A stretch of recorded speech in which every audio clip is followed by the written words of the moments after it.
শ্রেণীর মানুষ আছে যাদেরকে সাহায্য করা, যাদের উপকার করা, যাদেরকে বিপদ থেকে উদ্ধার করা, যাদেরকে রক্ষা করা, সহযোগিতা করা, এটা আল্লাহ তাআলা তার উপর তিনি কর্তব্য বানিয়ে নিয়েছেন। আল্লাহ তাআলা নিজের জন্য নিজেকে আবশ্যক করে নিয়েছেন। সেই সৌভাগ্যবান তিন শ্রেণী মানুষ কারা? যেসব যুবক ভাইরা স্রোতের বিপরীতে, হারামের যে স্রোত জাহান্নামের দিকে নিয়ে যাচ্ছে আমাদের তরুণদেরকে, এর বিপরীতে যে সমস্ত যুবক যুবতীরা নিজেদেরকে বাঁচাবার সংগ্রামে যারা জয়ী হবেন, যারা নিজেদেরকে এসব হারাম থেকে বাঁচাবার জন্য চেষ্টা করবেন, কোরআন এবং হাদিস তাদের জন্য কিছু সুসংবাদের কথা বলেছে। এর ভিতরে এক নম্বর হলো আল্লাহ রাব্বুল আলামিন সেই সব মানুষদের সাহায্য করাটাকে আল্লাহ নিজের উপর তিনি কর্তব্য বানিয়ে নিয়েছেন।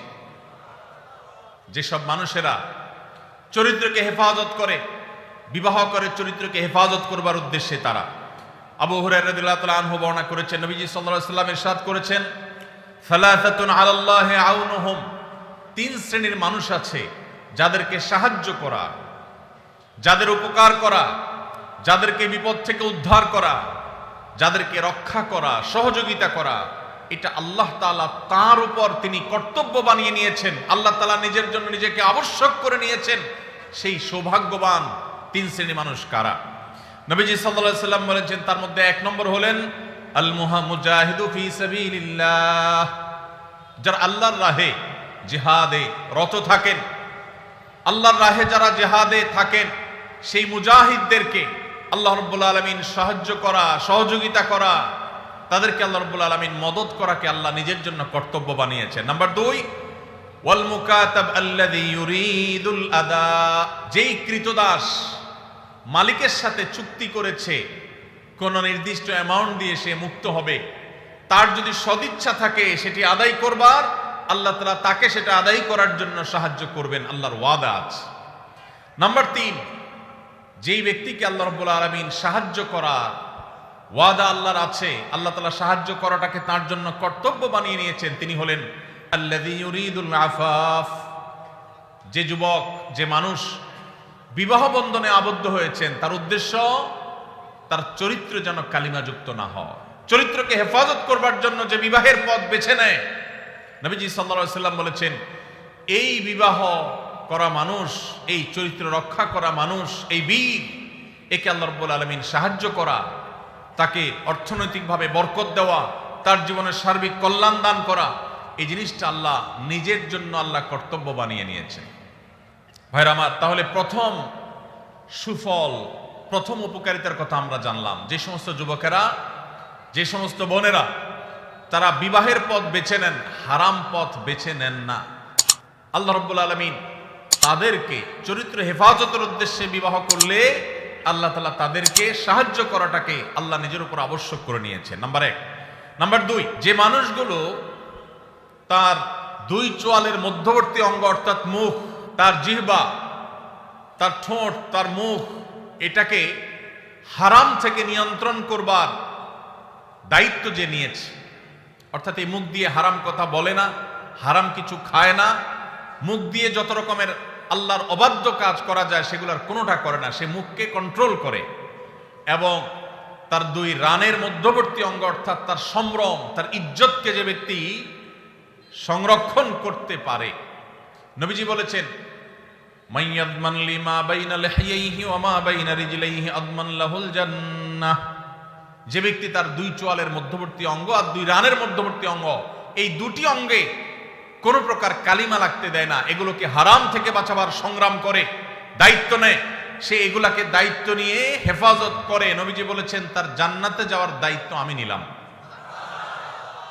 ভাইরা আমার, প্রিয় নবী সাল্লাল্লাহু আলাইহি সাল্লাম যদি কারোর জান্নাতে যাওয়ার দায়িত্ব নেন, তাহলে তার আর কোনো ভয়ের কারণ আছে?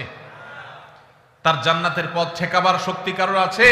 এত বড় অফার, এত বড় সুসংবাদ অন্য কোন নেকামল করার ক্ষেত্রে সচরাচর পাওয়া যায় না। যুবক ভাইরা, যদি যৌবনের সময়টাকে কালিমা মুক্ত রাখবার সংগ্রামে আপনি জয়ী হতে পারেন, মনে রাখবেন এটা হলো আপনার সবচেয়ে বড় বীরত্ব, এটা হলো আপনার সবচেয়ে বড় বাহাদুরি, এটা হলো আপনার সবচেয়ে বড় পুরুষত্ব। কারণ আপনার মধ্যে কন্ট্রোলিং পাওয়ার আছে, নিয়ন্ত্রণ করবার ক্ষমতা আছে, যৌবনের তাড়না আছে, যৌবনের উচ্ছলতা আছে, যৌবনের স্পৃহা আছে, যৌবনের তাগাদা আছে, সেটা আপনাকে হারামের দিকে যেতে বলে। এবং হারামের দিকে যাওয়ার জন্য শত সহস্র অফার এবং সুযোগ আপনার সামনে আছে।